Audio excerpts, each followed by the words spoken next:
गंजाम जिला ब्रह्मपुर उपकंठ गोलंथरा स्थित एक घरोई शिक्षा अनुष्ठान जड़े छात्री सन्देहजनक मृत्यु घटन बीजेटी गभीर दुख प्रकाश करने सहित घटना निरपेक्ष तदंत दावी करिछि। मृत छात्री स्मृति फल परिवार अभियोग कर स्थानीय विधायक तथा खनि और परिवहन मंत्री पुत्र विश्वजीत जेना निर्यातना सही नपारी छात्री जनक मृत्युवरण कर गत एक मास धरी छात्री जनक मानसिक अवसाद रोते। छात्री मृत्यु आत्महत्या नुह या हत्या भली अभियोग कर परिवार लोके। अभियुक्त विश्वजीत जेना हॉस्टेल को आसी एम्बुलेंस डकाई मृत छात्री को हॉस्पिटल पठाइबा बंदोबस्त करते। यार सीसीटीवी फुटेज और पारिभाषिक प्रमाण नष्ट करने पूर्व मृत छात्री और अभियुक्तर कॉल डिटेल्स जांच कर निरपेक्ष तदंत करू पुलिस बीजेटी दावी कर। अतीत मंत्री अन्य पुत्र जड़े आईनजीवी को आक्रमण करते पुलिस कौन कार्यानुष्ठान नहीं नाला। या पछरे कौन राजनैतिक चाप पड़ा ना पुलिस बिक्री हो जाते। गत 2 वर्ष मध्य गोपालपुर निर्वाचन मंडली में बहुपार धर्षण दुष्कर्म गणदुष्कर्म हत्या भली घटना घटुଛି।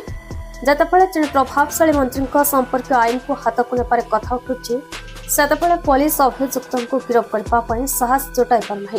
यार पछरे रहस्य कौन जदि पुलिस तदंत सठिक भाव न कराए विजु जनता दल चुप हो न बसी राजरास्ता को ओह्लाइब बोली चेतावनी देछि।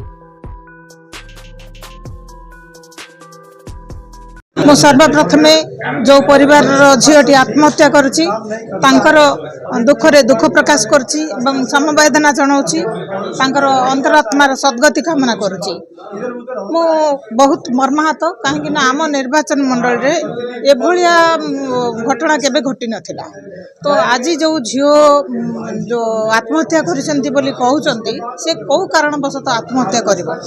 गोटे बीसीए छात्री केबे भी आत्महत्या करबा पय जीवनी आपण मानकर गणमाध्यम रे मु सुनबा पाउथली तांकर भौणी जहा स्टेटमेंट दउथले जे सी गोटे ब्रिलियंट स्टूडेंट से केबे भी नर्वस नहंती। तो एभलिया झीओ केबे भी आत्महत्या करिवे नाही।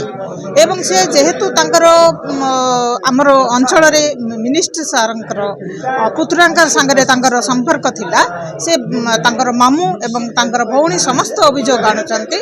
तेणुकरी तांकर पुत्रांकर जो मानसिक चाप से मेंटली डिप्रेस होकर जदि सतरे होइथिबो से का पुत्रा होचंदी बंतु से किए होची हो समस्त को न्याय मिलू हैला। से केबे भी घंट घोड़ेबा आवश्यक नाही। जदि सेति प्रति हेइथिबो ताहले तो उच्च स्तरीय तदंत करी कार्यानुष्ठान ग्रहण करा जाऊ।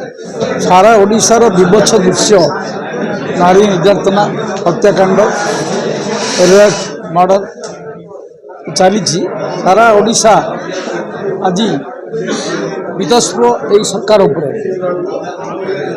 विशेषकर आज जो घटी गतकाल जो घटी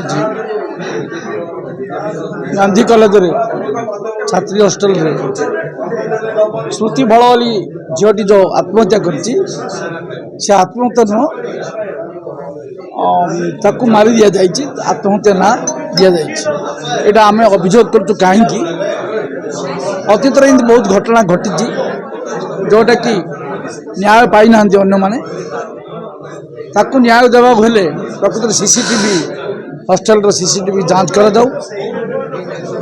एवं बहुत फटोचित्र भीतर अच्छी विभिन्न अश्लील फटोचित्र भी अच्छी सामना को आसी पूर्व मध्य पुत्र आ जड़े वकिल को अटैक करते भी न्याय पाई न वकिल समाज है वकिल समाज से पाई न न्याय।